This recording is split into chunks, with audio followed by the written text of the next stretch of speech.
up guys, it's Mike. Welcome back to the channel. So today I'm going to go over the Samsonas trans installed in the car, show you guys how everything is hooked up and routed.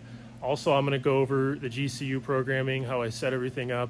But first off, I'd really like to thank Jake and all the guys over at MHD for doing the tuning side and setting up the coding.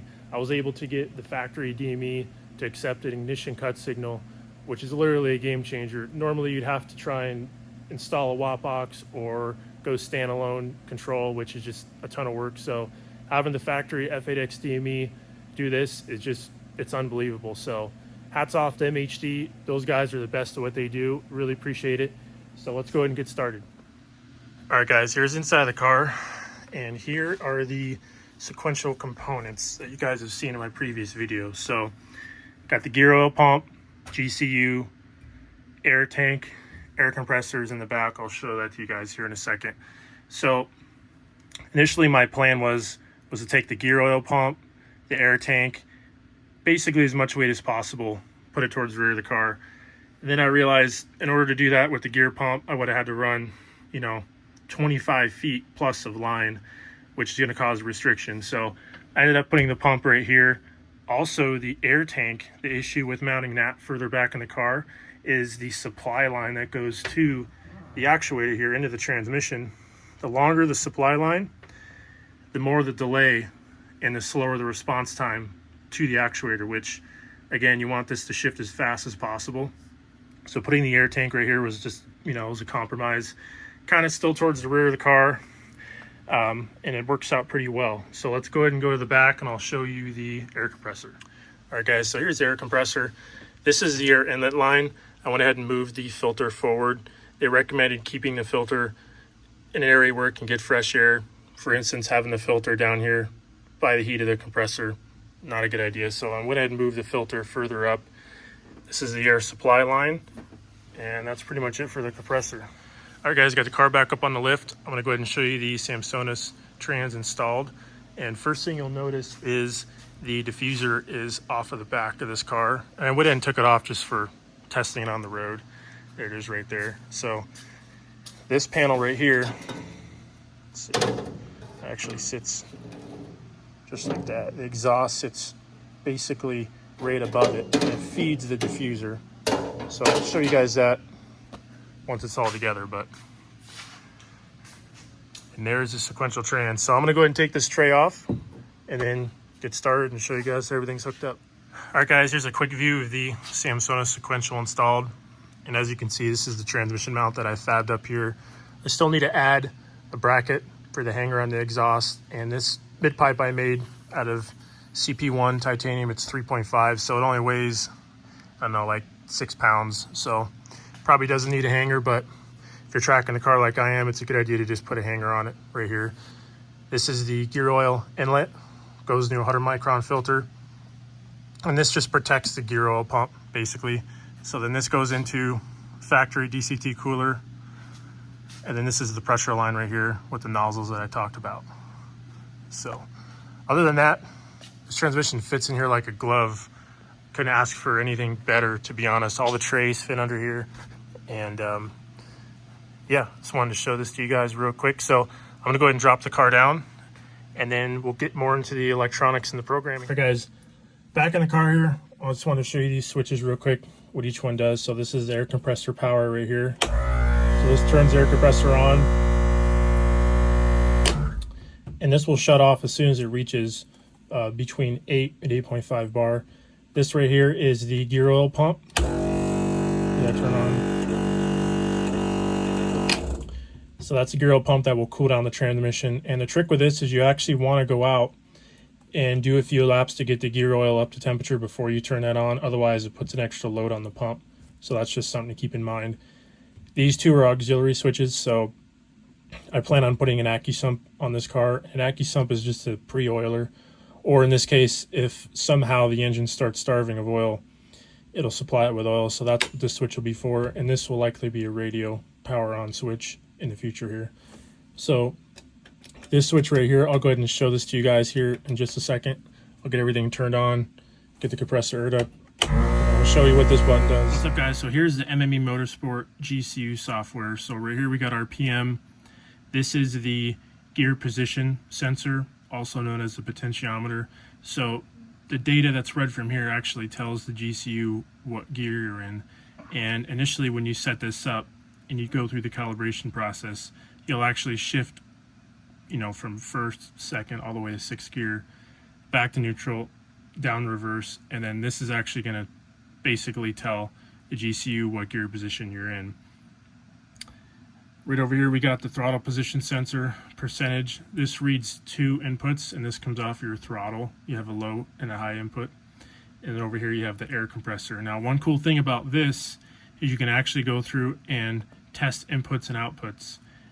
In this case, if I want to upshift, I can go ahead and shift to first gear.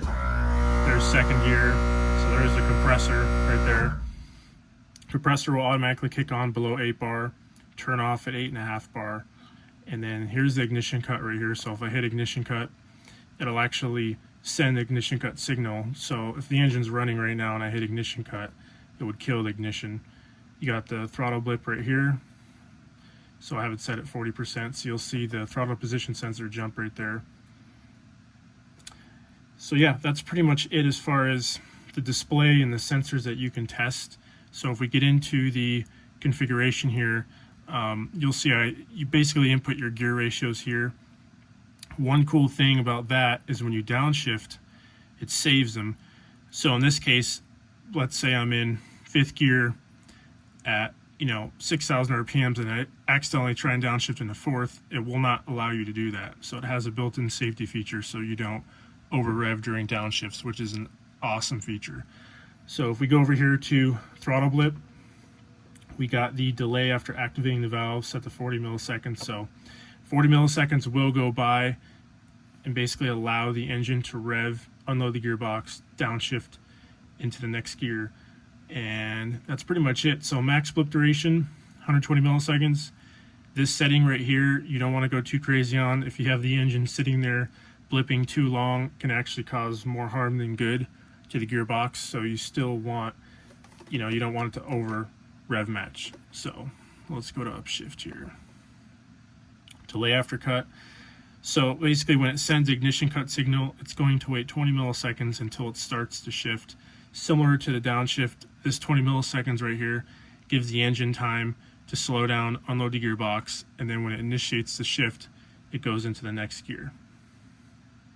So that's pretty much it. I just wanted to show you guys the software here, give you kind of a quick idea of how everything works. All right guys, I almost forgot to show you what this button does. So this is a neutral reverse lockout button, but what it also does is it keeps you from downshifting from first to neutral. So I'm in second gear right now. I'm gonna go ahead and downshift into first. Now if I try and go further, it will not go into neutral. So I actually have to hold this button down and it'll shift. So I'm gonna go ahead and do that right now. So it was neutral, okay? Now that we're in neutral, let's say I start the car and I get out, or let's just say I have somebody start the car for me. I'm not in it yet. Well, if I'm doing something and accidentally hit the paddle, you do not want this thing to drop into gear when it's idling. Otherwise, it could take off on you. If somebody's standing in front of it, could pretty much run them over. So, as you can see, nothing's happening in neutral, right? Well, if I go down and hold a button, there's first gear. Okay, still holding the button, and there's reverse. Okay, so all this is a safety feature. It's really good to have. You don't want the car running. Definitely don't want anybody knocking it into gear. And yeah, just wanted to show you that really quick.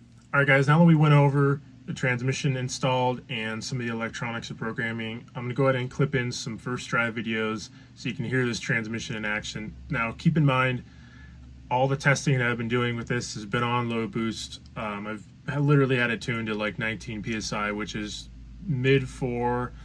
It might be close to 500 horsepower. It's nowhere near what I run this car. I'm typically at 27 to 30 PSI, which is the 650 to 710 wheel horsepower range.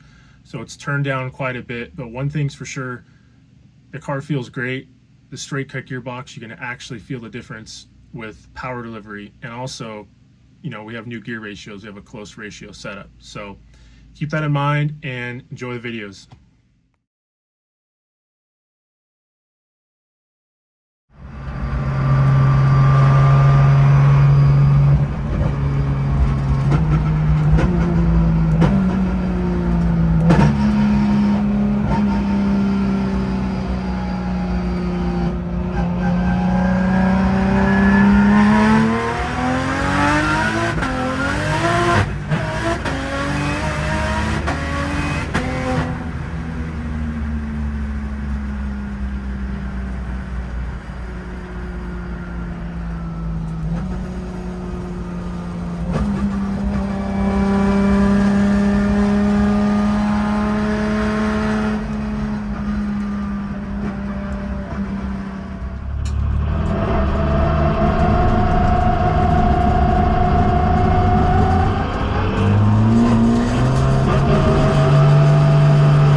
it.